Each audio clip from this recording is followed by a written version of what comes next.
बिहार में जो तेजस्वी राहुल की यात्रा शुरू हुई है, एक सिंगल इशू लेके शुरू हुई थी, लेकिन वो सिंगल इशू पे सिर्फ नहीं टिकी रही। मकसद उनका ये था कि लोगों को अपनी तरफ आकर्षित करना और इस तरह इतना आकर्षित कर लेना कि वो उनकी बात सुने। तो जो अब रिस्पांस उनको मिल रहा है यात्रा में, वो सिर्फ वोट की बात नहीं हो रही है, बाकी सारे मुद्दे भी अब उस यात्रा में चर्चा में हैं और लोग उसको सुन रहे हैं। रिस्पांस भी ठीक ही ठाक मिल रहा है, मेन स्ट्रीम में भी थोड़ा बहुत दिखाया जाता है और सोशल मीडिया पे भी दिख रहा है कि रिस्पांस अच्छा मिल रहा है।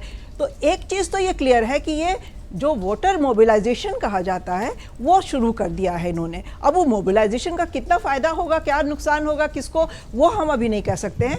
आपने कहा कि बहुत समय है, बहुत समय नहीं है, सिर्फ 2 महीना बच रहा है। अक्टूबर में नवंबर में चुनाव होने हैं, तो ये तो 2 महीने तो देखते निकल जाएंगे। बिसाइड्स बिहार तो परपिचुअली इलेक्शन मोड में रहता है, उस कोई नई बात नहीं है, वो कोई नई बात नहीं है, चुनाव हो या ना हो।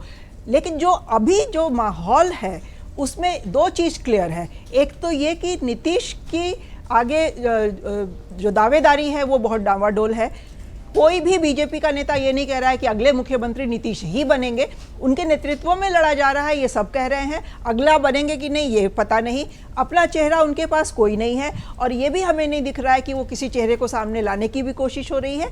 लेकिन जो इस तरफ का खेमा है, वो खेमा अपना बिल्कुल जो अपने पत्ते हैं उसने इकट्ठा कर लिए हैं और सबको समझ में आ रहा है कि ये कांग्रेस को कितनी सीटें मिलेंगी, तेजस्वी चेहरा होंगे या नहीं होंगे। कांग्रेस इस चीज़ को लेके मना करती रही है कि तेजस्वी का नाम नहीं अनाउंस किया जाए। बेशक नाम नहीं अनाउंस हुआ है, ना किया गया हो, लेकिन अब ये तो तय है कि तेजस्वी ही चेहरा होंगे इनकेस अगर महागठबंधन को अगर सीटें मिलती हैं तो इधर का अपना इन्होंने जो गोटियां हैं वो सेट कर ली हैं। अब उसका फायदा कितना होगा, नुकसान किसको होगा, क्या होगा, ये तो अभी हम चुनाव के बाद देखेंगे।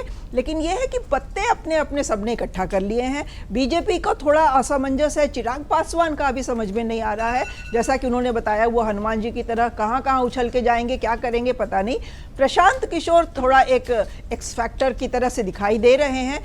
अब उनका कितना रोल होगा और कितना बिहार के वोटर्स को लुभा पाएंगे, ये भी अपने आप में एक मिस्ट्री ही रहने वाली है। तो एक तरह से सस्पेंस थ्रिलर चल रही है बिहार में। अगर आप ये वीडियो YouTube पर देख रहे हैं तो हमारे चैनल को सब्सक्राइब कर बेल आइकन दबाएं और Facebook पर देख रहे हैं तो हमारे पेज को लाइक करें।